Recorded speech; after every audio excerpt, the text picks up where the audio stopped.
poder trabalhar na obra de Deus. Amém? Amém. Todo mundo aqui tem um ministério, sabe como é bom saber que você pode sim fazer a diferença no mundo. Saber que você não vai entrar só no censo, né, na estatística, mas que você verdadeiramente está sendo boca de Deus.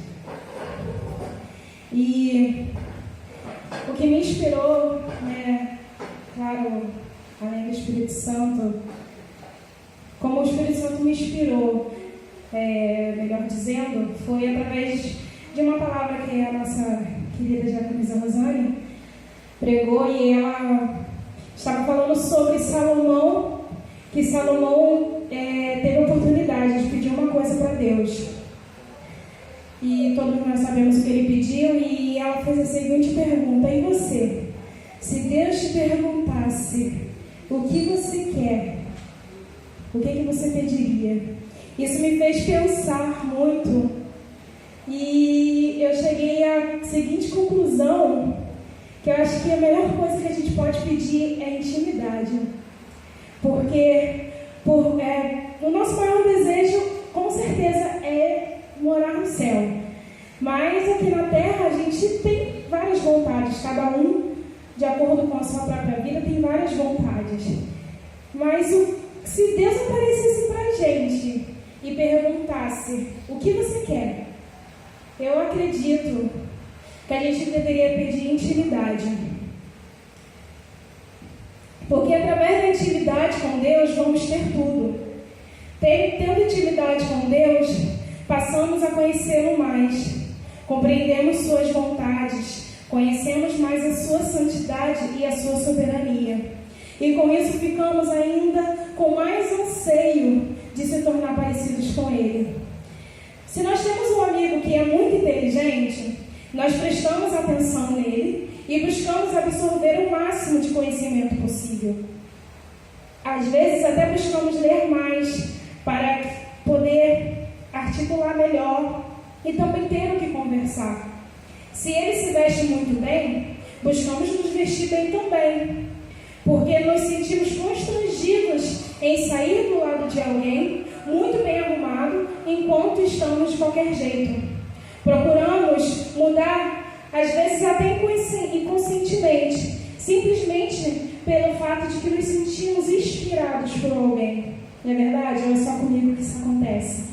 Eu acredito que com todos, quando a gente conhece alguém que nós consideramos melhor do que a gente, não no sentido financeiro, mas no sentido de personalidade, jeito de ser, jeito de falar, eu acho que isso meio que inspira a gente.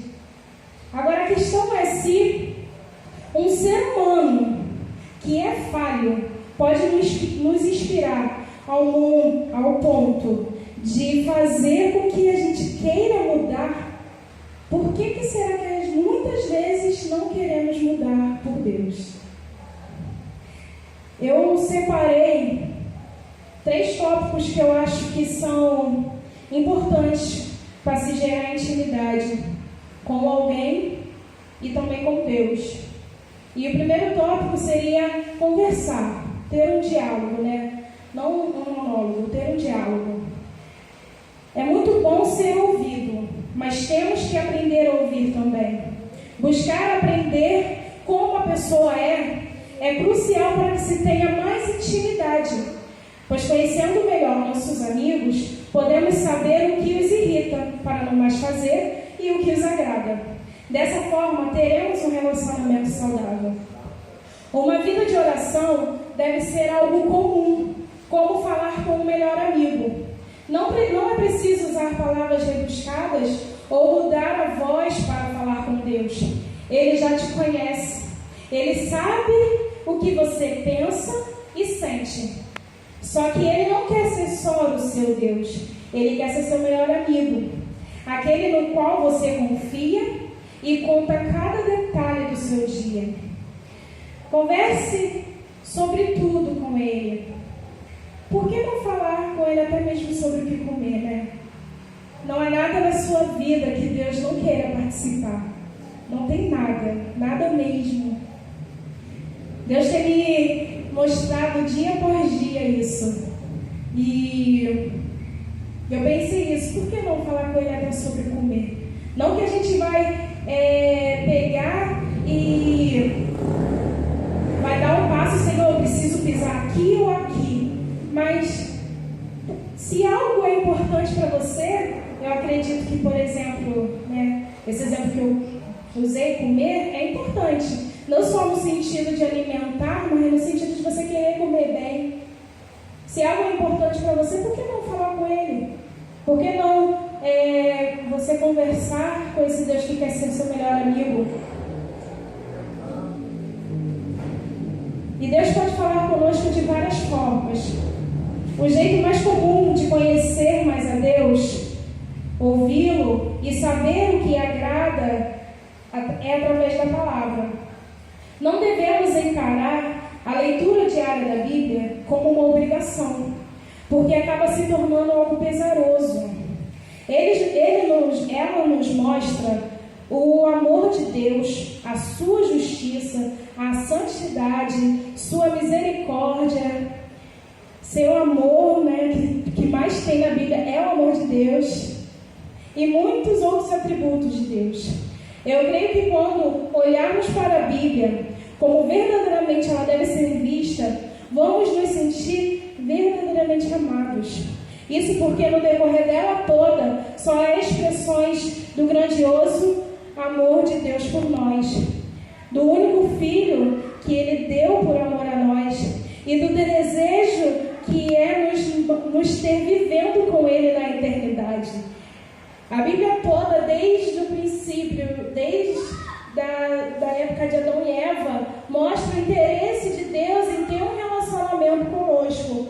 Como deixa aqui bem claro que Ele descia de tarde para conversar com Adão. Ele não ficava do seu trono só olhando tudo que eles estavam fazendo. Ele descia para conversar. Ele tinha esse interesse. Desde o início, a Bíblia deixa isso bem claro, que o que Deus mais quer é ter relacionamento verdadeiro conosco.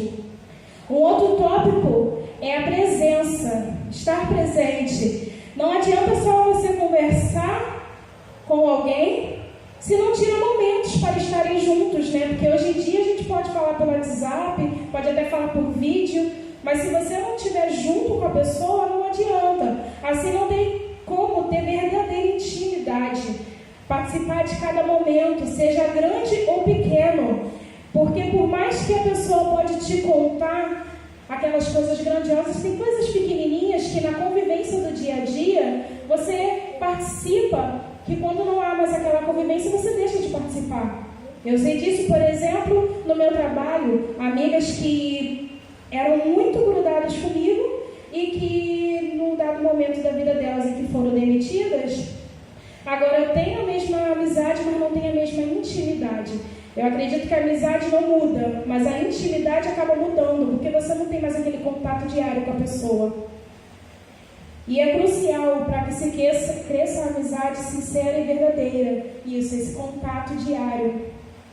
Da mesma forma que não adianta, de vez em quando, elevar seu pensamento a Deus ou se referir a Ele em uma conversa, se não buscarmos habitar em Sua presença. Precisamos buscar o mover de Deus em nossas vidas, porque nós aprendemos que Deus é onipresente, Ele está em todo lugar, mas o mover de Deus é outra coisa.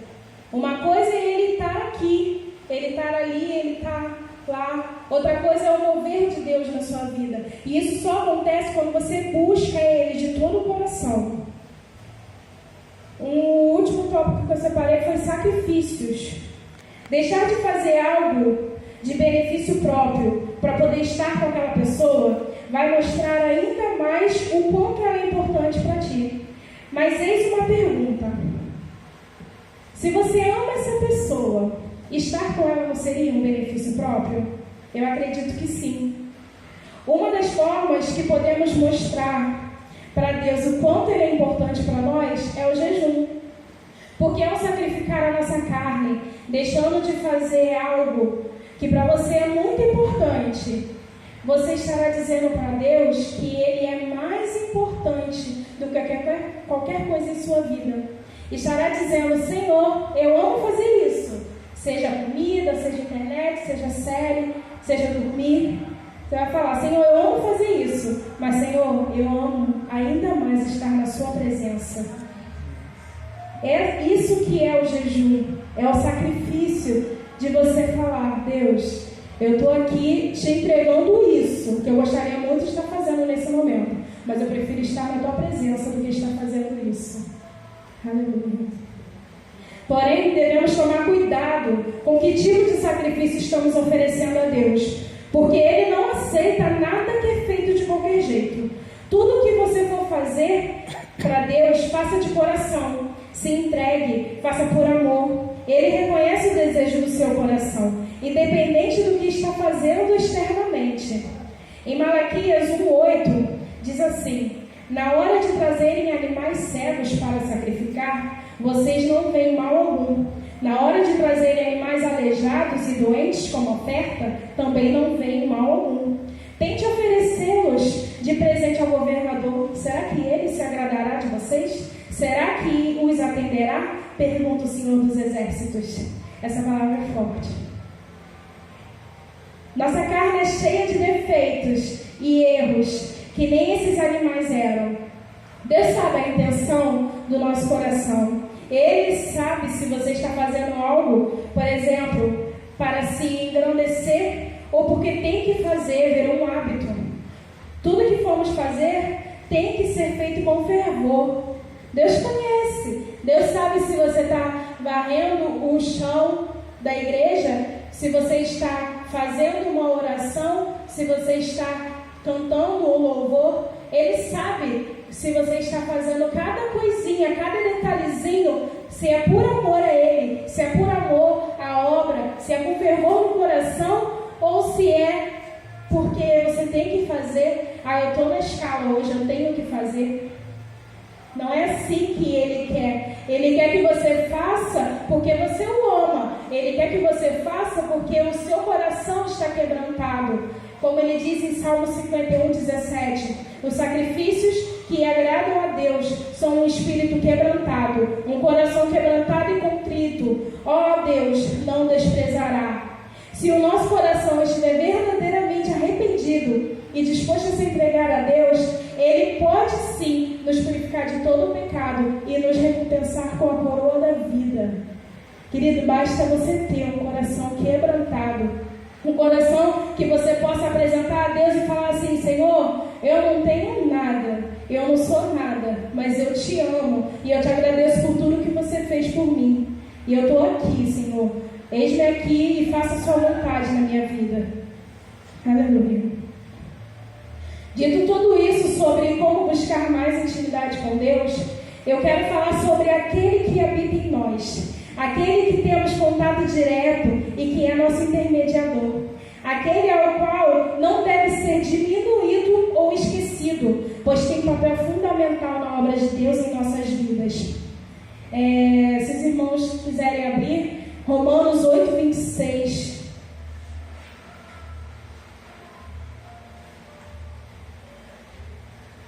Vamos andar um pouquinho agora pela Bíblia.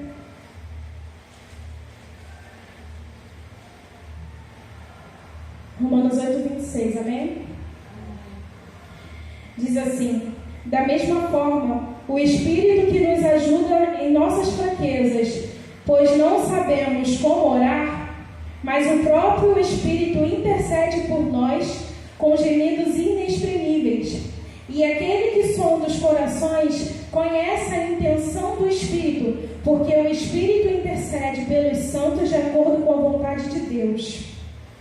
A palavra que ajuda nesse versículo vem do grego sunantilambanomai, que significa nos ajuda em conjunto, ou trabalha junto com, ou lutar para obter algo juntamente com, ou trabalhar lado a lado com alguém. Isso significa que o Espírito Santo ele não está aqui substituir, né? Para que a gente fale assim, não, Senhor, está pesado demais, vem me substituir aqui. Não, Ele está aqui para nos ajudar. Por exemplo, esse púlpito aqui, para mim é pesado. Eu não vou pegar e chegar para o Paulo e falar assim, Paulo, tira daqui e coloca ali. Eu vou chegar para ele e falar assim, Paulo, você me ajuda? Nós dois vamos levantar esse púlpito e vamos levar até ali. É isso que esse versículo está falando. É essa ajuda que o Espírito Santo nos dá. Ele pega junto conosco e faz. Ele juntamente conosco nos mostra como devemos orar. Ele juntamente conosco, ele pega e intercede com Deus. Não basta você querer falar, esperar Deus fazer, você tem que dar o passo. Porque é isso que ele diz aqui, que o Espírito Santo nos ajuda.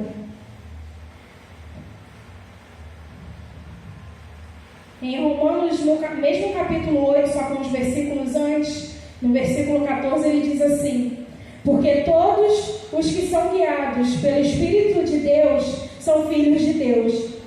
Pois vocês não recebem o Espírito para que os escravize, para novamente temerem, mas receberam o Espírito que os torna filhos por adoção, por meio do qual clamamos Abba Pai.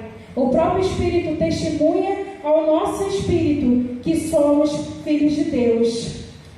Aleluia. Esse Espírito, o Espírito de Deus, ele quer nos guiar. Ele quer nos mostrar por onde devemos andar. Como eu disse no início, ele não quer participar só de decisões grandes. Ele quer participar também das decisões pequenas. E ele fala conosco, né? Você pode ter várias experiências com Deus, pode ouvir uma voz audível, você pode sentir no coração, você pode ter a convicção de algo, você pode ver algo. O que importa é estarmos com o coração sensível para ouvir o que esse Espírito tem a nos dizer. Nós temos que estar com o coração sensível para entender a vontade de Deus. E crer sempre que é esse Espírito que vai nos aproximar de Deus. Que ele diz aqui, o Espírito que nos torna filhos por adoração, por meio do qual clamamos Abba Pai. E é esse Espírito que testifica no nosso coração que nós somos filhos de Deus. Então é muito, muito importante ter um relacionamento íntimo com esse Espírito. Abram João 14:16.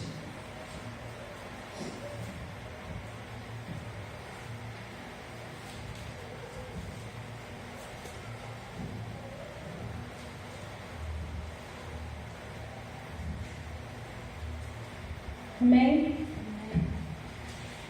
Ele diz assim: e eu pedirei ao Pai, e Ele dará a vocês outro conselheiro, para estar com vocês sempre, o Espírito da verdade. O mundo não pode recebê-lo, porque não o vê nem o conhece, mas vocês conhecem, pois Ele vive com vocês e estará com vocês. Aqui ele fala, ele vive com vocês e ele estará com vocês. Esse é o Espírito Santo de Deus. Não é uma coisa que, assim, nós não devemos lembrar dele quando falamos da Trindade, Deus Pai, Deus Filho e Deus Espírito Santo. Nós devemos lembrar dele quando acordamos, quando vamos fazer qualquer coisa, porque é com Ele que nós temos relacionamento, é Ele que está conosco, Ele é uma pessoa, Ele não é, como algumas pessoas acreditam, o poder de Deus, Ele é uma pessoa. No mesmo livro, um pouco mais à frente, no capítulo 16, Jesus diz assim: mas eu afirmo que é para o bem de vocês que eu vou. Se eu não for, o conselheiro não virá a vocês. Mas se eu for, eu o enviarei. Quando ele vier, convencerá o mundo do pecado, da justiça e do juízo. Aqui Jesus está dizendo que é importante que ele vá para que ele possa enviar o Espírito. É muito importante. Ele fala: se eu não for, justiça e do juízo. Nós precisamos dele. Nós precisamos ter esse relacionamento com ele.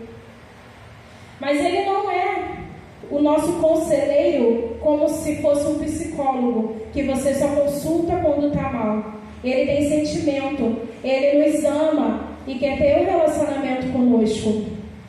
Na bênção apostólica, agora eu não estou lembrando muito bem, que é a graça do nosso Jesus Cristo, o amor de Deus, né, e a comunhão, né, com o Espírito Santo. A própria bênção apostólica já diz, a comunhão com o Espírito Santo. Então, assim, é necessário ter a comunhão com o Espírito Santo. A Bíblia diz, em Efésios 4:30, não entristeçam o Espírito Santo de Deus, com o qual foram selados para o dia da redenção. A Bíblia fala bem claro que ele se entristece. E por que ele se entristeceria? Pelo simples fato de nós não mantermos um relacionamento com ele. Pelo simples fato de, ao querermos tomar um tipo de decisão, ele falar algo e a gente falar, não, Senhor, eu quero fazer isso. E ele nos acordar de madrugada e falar, não, Senhor, eu quero dormir. Ele nos mandar levar uma palavra para alguém e falar, não, Senhor, eu estou cansado, eu tenho vergonha, eu não estou afim. Qualquer coisa que ele falar conosco e a gente falar, não, Senhor, agora não. Quando ele mandar a gente ler a Bíblia e a gente falar, Senhor, eu estou com dor de cabeça, eu não estou afim de ler. Isso entristece o Espírito Santo de Deus. Porque a todo momento ele está falando, filho, eu quero me aproximar. Filho, eu quero ter um carinho contigo. Filho, eu quero estar contigo. E você fala, agora eu não tenho tempo, eu tenho que trabalhar, eu tenho que arrumar a casa, eu tenho que fazer comida. Isso é uma coisa que entristece muito o coração de Deus. Entristece muito. Em Tiago 4:5 diz assim, ou vocês acham que é sem razão que a Escritura diz que o Espírito que ele fez habitar em nós tem fortes ciúmes? Tiago fala isso. E por que ciúmes? Porque a Bíblia coloca o nosso relacionamento como a noiva, né? Então, quando nós deixamos de fazer algo, quando nós nos viramos para o mundo, nós estamos tendo um triângulo amoroso, porque a gente está deixando de se entregar a Deus para buscar coisas do mundo. E a Bíblia trata isso como idólatra. Desculpa. Como prostituta, né? Adúltera. Eu ia falar adúltera, eu falei idólatra. Como adúltera. Por isso que ele fala que tem ciúmes. Porque se você... É normal a gente querer ver um filme, a gente querer fazer qualquer coisa que seja natural desse mundo. É normal. Mas quando isso começa a tirar a sua atenção de Deus, quando isso começa a fazer com que você deixe de ler a Bíblia, com que você deixe de orar, com que você deixe de jejuar, para pegar e fazer isso entristece o Espírito Santo. Isso faz com que o Espírito Santo tenha ciúmes de nós. E o hábito contínuo disso pode causar coisas muito graves. O hábito contínuo da gente não se consagrar a Deus pode causar coisas muito graves. Como em 1 Tessalonicenses, ele vem dando várias coisas do que devemos fazer e depois ele começa a falar coisas que não devemos fazer. E a primeira coisa que ele diz, que está em 1 Tessalonicenses 5,19, é: não extingais o Espírito Santo. Na versão NVI diz: não apaguem o Espírito Santo. Isso ele está querendo dizer que as nossas atitudes podem retirar o Espírito Santo de nós. Então devemos tomar muito cuidado com isso. Com o que nós estamos fazendo, com o que nós estamos vendo. no que nós estamos pensando, a que nós estamos dando prioridades. A nossa prioridade deve sempre ser Deus, deve sempre ser buscar cada vez mais relacionamento e intimidade com o Espírito Santo. Abram comigo em Hebreus 6:4.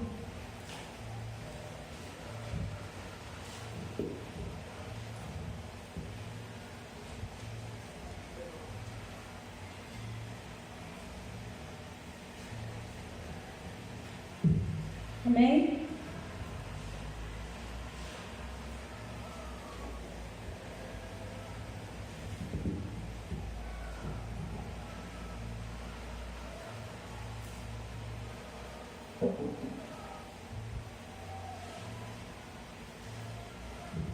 Hebreus 6, versículo 4, diz assim: Ora, para aqueles que uma vez foram iluminados, provaram o dom celestial, tornaram-se participantes do Espírito Santo, experimentaram a bondade da palavra de Deus e os poderes e os poderes da era que há de vir, e caíram. É impossível que sejam reconduzidos ao arrependimento, pois para si mesmo estão crucificando de novo o Filho de Deus, sujeitando-o à desonra pública. Pois a terra que absorve a chuva, que cai frequentemente, dá colheita proveitosa àqueles que a cultivam, recebe a bênção de Deus. Mas a terra que produz espinhos e ervas daninhas é inútil e logo será amaldiçoada. Seu fim é ser queimada. Amados, mesmo falando dessa forma, estamos convictos de coisas melhores em relação a vocês, coisas próprias da salvação. Aqui ele está falando de pessoas que, como nós, tinham os seus afazeres na igreja, e ele fala que provaram do dom celestial, tornaram-se participantes do Espírito Santo, experimentaram a bondade da palavra de Deus e os poderes da era que há de vir, e caíram. Aí ele fala, é impossível reconduzi-los ao arrependimento. Não eram novos convertidos, eles provaram do dom, eles experimentaram a bondade de Deus, eles participaram do Espírito Santo, mas eles caíram, e ele fala que é impossível reconduzi-los ao arrependimento. Eles fizeram uma coisa muito ruim. Não é como algumas pessoas que infelizmente se afastaram da presença de Deus. Alguma coisa eles fizeram porque ele diz que é impossível reconduzi-los ao arrependimento. E logo depois ele fala uma parábola. E ele diz, pois a terra que absorve a chuva, que cai frequentemente e dá colheita proveitosa, aqueles que a cultivam recebem a bênção de Deus. Eu vou ler aqui na versão Almeida, que diz, porque a terra que embebede a chuva, que cai muitas vezes sobre ela e produz a erva proveitosa, para aqueles por quem é lavrada, recebe a bênção de Deus. Mas a que produz espinhos e abrolhos é reprovada, e perto está da maldição. O seu fim é ser queimada. Perceba que as duas terras recebem água. Amém? Porque Deus não é injusto, de pegar e jogar água sobre uma terra, não jogar sobre a outra e depois querer culpá-la de algo. Nosso Deus não é assim. Ele faz cair chuva e sol sobre todos. Só que uma parte aqui crucial é que ele diz a terra que absorve. E essa água, eu creio que é o Espírito Santo.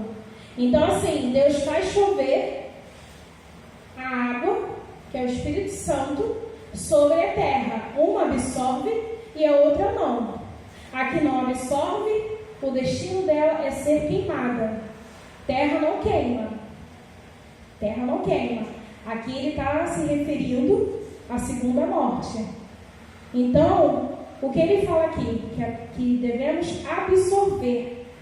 E ele fala depois, no versículo 9: mas de vós, ó amados, esperamos coisas melhores e coisas que acompanham a salvação, ainda que assim falamos. Aqui, no caso, ele está voltando a se referir àqueles que caíram.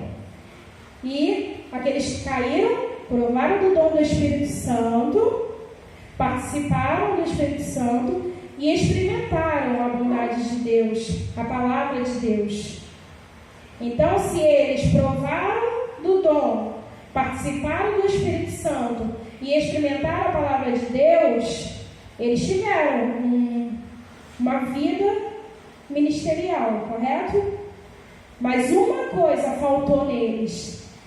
E quando ele fala, pois a terra que absorve a chuva, ele quer dizer que uma coisa que faltou foi o relacionamento íntimo com o Espírito Santo.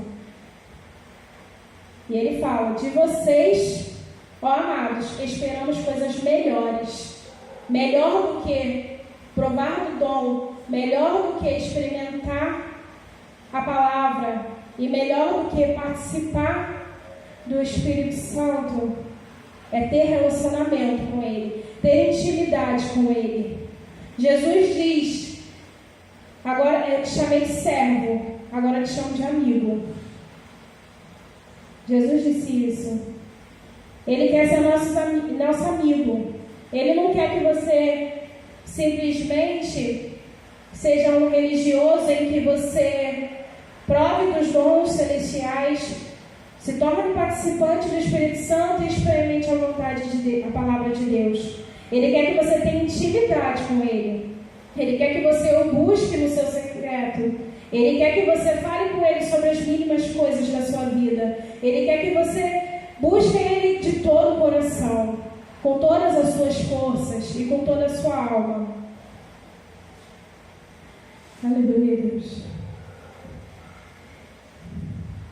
Deus é maravilhoso. Ele, em Ezequiel, eu não estou conseguindo me lembrar agora, tem a parte em que o anjo leva Ezequiel para entrar no rio. E eles começam a caminhar nesse rio. Aí, se eu não me engano, vai de 500 em 500 metros. Deixa eu ver se eu acho aqui.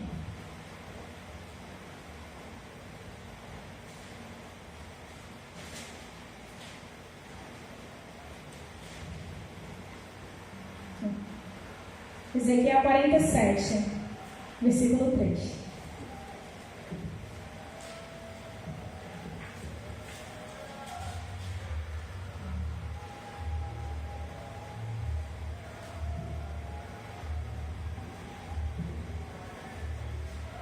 Ezequiel 47, versículo 3 diz assim: o homem foi para o lado leste com uma linha de medir na mão, e enquanto ia, mediu 500 metros. Ele mediu 500 metros, foi suficiente? Não.